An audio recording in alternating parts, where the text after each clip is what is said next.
नमस्ते। Build with Shubham YouTube channel पे आप सभी का बहुत बहुत स्वागत है। आज के इस वीडियो लेसन में हम फिज बज प्रॉब्लम को सॉल्व करने वाले हैं। ये जो फिज बज प्रॉब्लम है बहुत बार इंटरव्यू में पूछा गया है, बट हम उसका जो बहुत ही सिंपलेस्ट वर्जन होता है आज हम उसी प्रॉब्लम को इसी लेसन में सॉल्व करने वाले हैं। सो चलिए यहाँ पे देखते हैं आखिर ये प्रॉब्लम क्या क्या रहा है।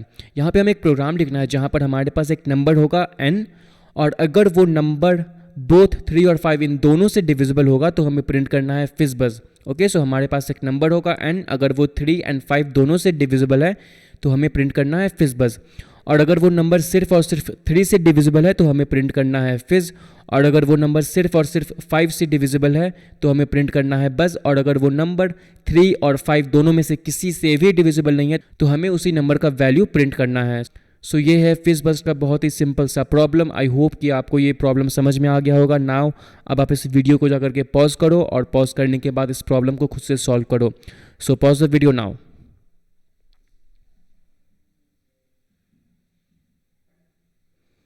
ऑलराइट, आई होप कि आप सभी ने ये प्रॉब्लम सॉल्व कर लिया होगा। अगर आपने ट्राई करा और अगर आपसे ये प्रॉब्लम सॉल्व नहीं हुआ तो कोई बात नहीं है, अभी इस प्रॉब्लम को हम इसी लेसन में सॉल्व करेंगे। चलिए हम इस प्रॉब्लम को एक बार सॉल्व करते हैं। तो सबसे पहले हमें एक वेरिएबल बनाना होगा। इस वेरिएबल का मैं नाम दे देता हूँ n, क्योंकि क्वेश्चन में वही है। और यहाँ पे मैं अभी कोई भी नंबर डाल देता हूँ, तो मैं यहाँ पे डाल देता हूँ 21। ओके, अब हमें यहाँ पे चेक करना है क्या ये n बोथ 3 और 5 क्या दोनों से डिविजिबल है। तो हमें यहाँ पे इफ एल्स का यूज़ करना होगा ऑब्वियसली। एंड यहाँ पे हमें सबसे पहले चेक करना है क्या ये नंबर 3 से डिविजिबल है। और यहाँ पे डिविजिबल का मतलब है कम्प्लीटली डिविजिबल। अगर हम 21 को 3 से डिवाइड करें तो हमारा रिमाइंडर 0 आना चाहिए। तो हमें यहाँ पे कौन सा ऑपरेटर यूज़ करना होगा? हमें यहाँ पे रिमाइंडर ऑपरेटर यूज़ करना होगा, क्योंकि जब हम रिमाइंडर ऑपरेटर यूज़ करते हैं तो वो उस नंबर को डिवाइड करके और उसका जो रिमाइंडर होगा वो रिटर्न करता है। और हम उसी रिमाइंडर को ले करके चेक करेंगे क्या वो रिमाइंडर 0 है। तो चलिए मैं आपको यहाँ पे सबसे पहले एक एग्जांपल दिखा देता हूँ। तो हमें सबसे पहले चेक करना है क्या n 3 से कम्प्लीटली डिविजिबल है। यहाँ पे हम रिमाइंडर ऑपरेटर का यूज़ कर रहे हैं। ये रिमाइंडर ऑपरेटर n को 3 से डिवाइड कर देगा और डिवाइड करने के बाद जो भी उसका रिमाइंडर होगा, राइट, जो भी उसका रिमाइंडर होगा वो हमें देगा। तो हम यहाँ पे चेक करेंगे क्या वो रिमाइंडर 0 है, राइट। अगर वो नंबर 0 है, अगर वो रिमाइंडर 0 है, इसका मतलब ये जो n है वो 3 से कम्प्लीटली डिविजिबल है। ओके, आई होप कि आपको ये समझ में आ गया होगा। एंड यहाँ पे मैं एंड का यूज़ करूँगा क्योंकि हमें यहाँ पे एक और कंडीशन चेक करना है। और हमें यहाँ पे चेक करना है क्या ये नंबर 5 से भी डिविजिबल है कम्प्लीटली। तो हम यहाँ पे डाल देंगे 5 और फिर से हमें यहाँ पे 0 डालना होगा, क्योंकि हम यहाँ पे चेक करना चाहते हैं कि क्या ये जो n को डिवाइड करने के बाद 5 से जो उसका रिमाइंडर आता है क्या वो 0 है। तो हम यहाँ पे वही काम फिर से कर रहे हैं जो हम 3 पे कर रहे थे।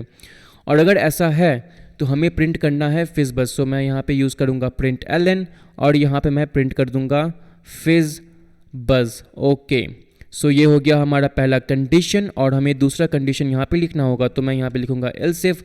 और दूसरा कंडीशन बहुत ही सिंपल है, हमें सिर्फ और सिर्फ चेक करना है क्या ये n 3 से डिविजिबल है।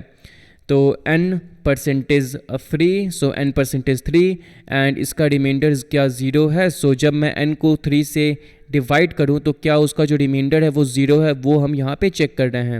मैं आपको फिर से बता दूं, जब हम n परसेंटेज 3 करेंगे तो ये ऑपरेटर n की वैल्यू को 3 से डिवाइड करेगा और उसका जो भी रिमाइंडर होगा वो हमें वापस कर देगा। और वो जो वैल्यू है, वो जो रिमाइंडर का जो वैल्यू है उसको हम कंपेयर कर रहे हैं यहाँ पे 0 से। ऑलराइट, अब मैं फिर से ये कॉन्सेप्ट रिपीट नहीं करूँगा। आई नो कि आप में से बहुत लोगों को ये ज़्यादा रिपीटेशन पसंद नहीं है, तो मैं अब फिर से ये रिपीट नहीं करूँगा। तो हमें यहाँ पे क्या प्रिंट करना था? अगर हमारा नंबर सिर्फ और सिर्फ 3 से डिविजिबल है तो हमें प्रिंट करना था फिज। ऑलराइट, अब चलिए हम अपना तीसरा कंडीशन चेक करते हैं। अब यहाँ पे हमें चेक करना है क्या ये नंबर सिर्फ और सिर्फ 5 से डिविजिबल है। तो यहाँ पे हम चेक करेंगे n रिमाइंडर 5 और उसके रिमाइंडर को हमें चेक करना है 0 से। एंड हम यहाँ पे फिर से आएंगे और यहाँ पे मैं प्रिंट ln में लिख दूंगा बस। सो BUZZ। ऑलराइट, तो हमारे तीनों कंडीशन रेडी हो गए। अब हमें अपना लास्ट कंडीशन डालना है यहाँ पे। तो हमने यहाँ पे तीनों कंडीशन चेक कर लिया और हमारे लास्ट कंडीशन में कह रहा है कि अगर हमारा नंबर n 3, 5 या फिर इन दोनों में से किसी में से भी डिविजिबल नहीं होता है, अगर ना ही वो 3 से डिविजिबल है ना ही वो 5 से डिविजिबल है, तो हमें उसी नंबर को प्रिंट करना है। तो यहाँ पे हम वो सभी कंडीशन को चेक कर लिए हैं। तो अब हम यहाँ पे एल्स केस में उस नंबर को प्रिंट कर देंगे, क्योंकि एल्स केस हमारा तभी रन करेगा जब इन तीनों में से कोई भी कंडीशन सही नहीं होगा। अगर हमारा n 3 और 5 दोनों से डिविजिबल नहीं होगा तभी हमारा ये कोड आगे बढ़ेगा, और अगर हमारा नंबर 3 से डिविजिबल नहीं होगा तभी आगे बढ़ेगा, और अगर हमारा नंबर सिर्फ और सिर्फ 5 से डिविजिबल नहीं होगा तभी हम एल्स केस में आएंगे। तो हम एल्स केस में तभी आएंगे जब हमारा नंबर ना ही 3 से, ना ही 5 से, ना ही 3 और 5 दोनों से, इन तीनों में से किसी भी केसेस को सेटिस्फाई नहीं करता है, तभी हम एल्स केस में आएंगे। ऑलराइट, तो अब मैं यहाँ पे जाऊँगा और हम यहाँ पे इसी नंबर को प्रिंट कर देंगे। तो हमें प्रिंट करना है n को, एंड ये हो गया हमारा कोड रेडी। अब मैं इस प्रोग्राम को सेव करूँगा। सेव करने के बाद राइट क्लिक, और राइट क्लिक करने के बाद मैं इस फाइल को रन करूँगा। एंड चलिए चेक करते हैं हमें क्या यहाँ पे प्रिंट मिलेगा। हमें यहाँ पे फिज मिलना चाहिए, क्योंकि 21 5 से डिविजिबल नहीं है, वो सिर्फ और सिर्फ 3 से डिविजिबल है। सो थोड़ा सा वेट करते हैं, और हम अपने आउटपुट का वेट कर रहे हैं, एंड आउटपुट अब हमारा आने ही वाला है। सो ये रहा हमारा आउटपुट, और हमें यहाँ पे फिज प्रिंट किया हुआ मिल गया है। अगर मैं यहाँ पे 15 डाल दूँ तो हमारा 15 3 से भी डिविजिबल है और 5 से भी डिविजिबल है, तो हमारा यहाँ पे फिज बज़ आना चाहिए। सो मैं इस फाइल को करूँगा रन फिर से, एंड हमें यहाँ पे फिज बज़ आंसर में मिल जाएगा। और अगर मैं इस वैल्यू को चेंज करके 10 डाल दूँ तो 10 हमारा सिर्फ और सिर्फ 5 से डिविजिबल है, तो इस केस में हमें बज़ प्रिंट करा मिलना चाहिए।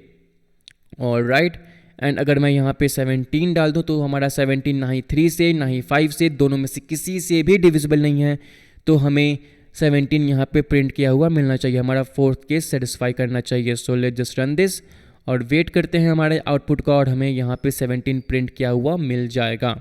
सो ये था हमारा आज का फिज बस का बहुत ही सिंपल सा प्रॉब्लम। आई होप कि आपको ये सॉल्यूशन समझ में आ गया होगा। अगर आपके पास कोई भी क्वेश्चन है तो आप नीचे कमेंट सेक्शन में लिख दो, एंड ऑब्वियसली इस वीडियो को लाइक करो एंड शेयर करो। ऑलराइट, सो इस वीडियो के लिए इतना ही। अब हम मिलेंगे अगले लेसन में। बाय।